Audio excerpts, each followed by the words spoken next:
मेरा नाम साजदा खातून है। मेरे स्कूल का नाम है अपग्रेडेड मिडिल स्कूल बिडरा, जो चानो प्रखंड में है। मेरे डिस्ट्रिक्ट का नाम रांची है। मेरे स्टेट का नाम झारखंड है और मैं नवाचार से चयनित होकर के नई दिल्ली आई हूँ। मेरा नवाचार का नाम है अनुभाविक शिक्षण।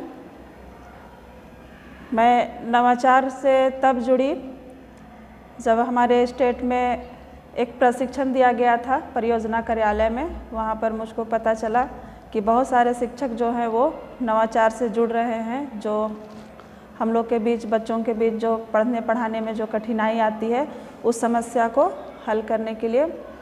और तब मेरे मन में इंटरेस्ट जगा कि नवाचार एक अच्छी विधि है जिसके माध्यम से हम लोग बच्चों को आसान तरीके से उनका पाठ्य पुस्तक से जोड़ सकते हैं, उनको अच्छी शिक्षा दे सकते हैं, शिक्षा का अच्छा वातावरण बना सकते हैं।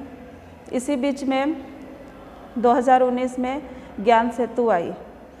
विभाग के तरफ से हम लोग को बहुत ज़्यादा दबाव था कि ज्ञान सेतु को हर हाल में बच्चों के बीच पूरा करना है और उस पर लेसन प्लान बनाना है। बच्चों का प्रत्येक कॉपी, एक एक कॉपी हम लोग को देखना है, चेक करना है, उस पर साइन करना है।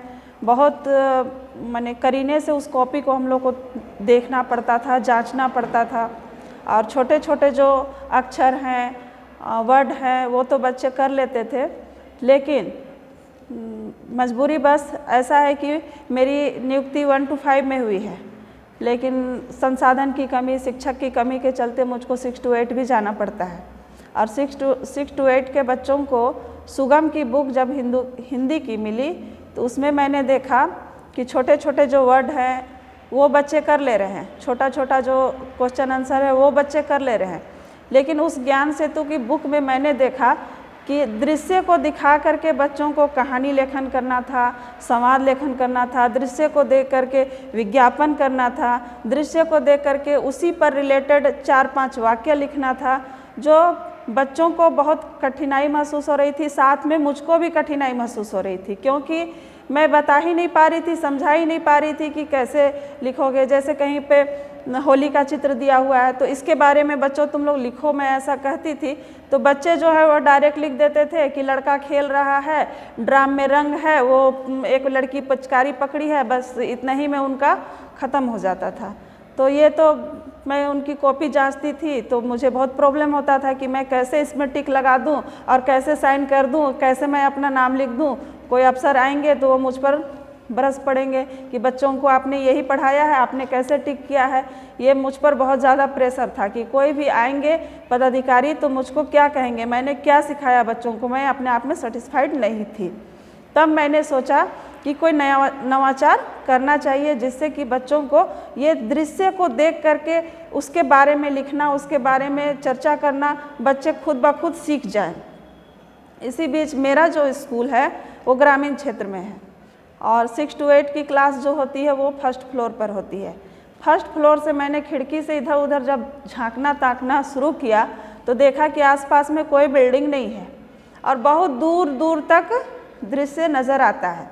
जैसे किस तरह का दृश्य, जैसे खेत है, खेत में 2 लोग बात कर रहे हैं, एक पगडंडी वाली रास्ते है, उस रास्ते से लोग बाज़ार जाते हैं। तो मैंने देखा कि कुछ लोग बाज़ार जा रहे हैं, कुछ लोग बाज़ार से आ रहे हैं। उसी क्रम में कुछ महिला पुरुष बच्चे रास्ते में खड़े होकर के बात कर रहे हैं। फिर बहुत ऐसी है जो कुछ बच्चे हैं बकरी चरा रहे हैं, कहीं पे देख रहे हैं कि हवा चलने वाली है, बारिश होने वाली है तो कुछ लोग भाग रहे हैं। इस तरह का दृश्य मेरे खिड़की से नज़र आती थी। तब मुझको लगा कि ये मेरे काम आएगा। फिर मैंने बच्चों को क्या किया कि खिड़की पर, जैसे हम लोग टीवी स्क्रीन पे किसी चीज़ को देखेंगे और उसमें साउंड नहीं होगा, तब हम कल्पना करेंगे कि आखिर ये लोग क्या बात कर रहे हैं। बिना साउंड के हम कैसे जान सकेंगे कि आखिर ये क्या बात कर रहे हैं। सेम केस मेरे वो ज्ञान सेतु के बुक में था, क्योंकि सिर्फ उनको एक दृश्य दे दिया गया था और उस दृश्य को देख करके संवाद लेखन, कहानी लेखन, विज्ञापन वगैरह वगैरह लिखना था। फिर मैंने बच्चों को क्या किया, खिड़की से सारे चारों तरफ के नज़ारों को मैंने बताया कि देखो खिड़की से जहाँ तक नज़र आ रही है तुम लोग को वो देखो। एग्जाम्पल, खेत में जैसे कि कोई काम कर रहा था, उसी बीच कोई आ गया, तो सोचो बच्चों, वो आपस में तुम्हारे मम्मी पापा में से ही कोई गार्जियन वहाँ पे हैं जो 2 लोग आए हुए हैं, सोचो कि वो क्या बात कर रहे होंगे। तो मेरे क्लास में जब सुगम का क्लास चलता था तो 6, 7, 8 तीनों क्लास के बच्चे होते थे, लगभग 60, 65, 70 इस तरह से। तो इतने सारे बच्चे जो हैं, कहा जाता है कि हम लोग से ज़्यादा दिमाग तेज बच्चों का चलता है। तो उतने सारे बच्चे जो हैं, कभी कुछ किसी ने कुछ कहा, किसी ने कुछ कहा, किसी ने कुछ कहा, जो मैं नहीं सोच पाती थी वो मेरे बच्चे सोचने लगे, वो मेरे बच्चे बताने लगे। उसी में से मैंने पॉजिटिव पॉइंट ले करके और उनको सिखाना शुरू किया कि हाँ, वो ऐसे बोल रहे होंगे तो उसका जवाब वो ऐसे दे रहा होगा। उसी तरह से रास्ते में जो बाज़ार में आना जाना करते हैं, तो कोई बाज़ार से लौट रहा है, कोई बाज़ार जा रहा है, बच्चों से ही मैंने पूछा कि वो आपस में क्या बात कर रहे होंगे।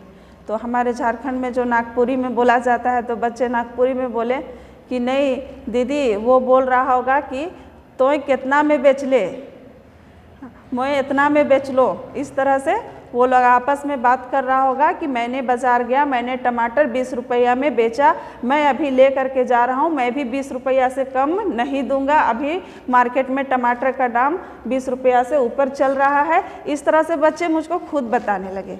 फिर उसी का एग्जाम्पल दे करके मैंने ज्ञान सेतु का जो दृश्य था, जैसे कि ज्ञान सेतु में एक दृश्य था, भीगी बिल्ली है और वो बैठी हुई है दरवाजे के बाहर, बच्चों को उस पर कहानी लिखना था। तो ये सब दृश्य का मैं देख करके अपने पाठ्य पुस्तक को मैंने आसान किया और बच्चों को लिखने के लिए सिखाया। और जैसे कि विज्ञान भी कभी कभी देखना पड़ता है, तो बादल बनना, तो बादल कैसे बनता है, वाष्पीकरण वगैरह, जो हमारे स्कूल में मिड डे मील बनता है, मैं सीधे बच्चों को किचन ले जाती हूँ और उसमें जो वाष्पीकरण की जो प्रक्रिया है वो मैं आसानी से बच्चों को बता देती हूँ। मतलब मैं बच्चों को दैनिक जीवन में जो हो रहा है, पाठ को दैनिक जीवन से जोड़ देती हूँ। जैसे एक बार मैं गणित पढ़ा रही थी, तो उनको वर्ग बताना था, वृत्त बताना था, बेलन शंकु वगैरह बताना था। मेरा फर्स्ट फ्लोर में जब मैं खड़ी होती हूँ तो आसपास जो अभी सरकारी शौचालय मिला है छोटा छोटा, तो उसका जो छत है वो भी एक वर्गाकार है और छत का जो लेटरिन का जो टंकी है, वो टंकी का जो ढक्कन है वो वृत्ताकार है। तो इस तरह से मैं बच्चों को अपने दैनिक जीवन में ही उदाहरण एग्जाम्पल जो भी वो निकाल करके बच्चों को बताती हूँ, ताकि वो अपने पाठ्यक्रम को अपने दैनिक जीवन से जोड़ सके।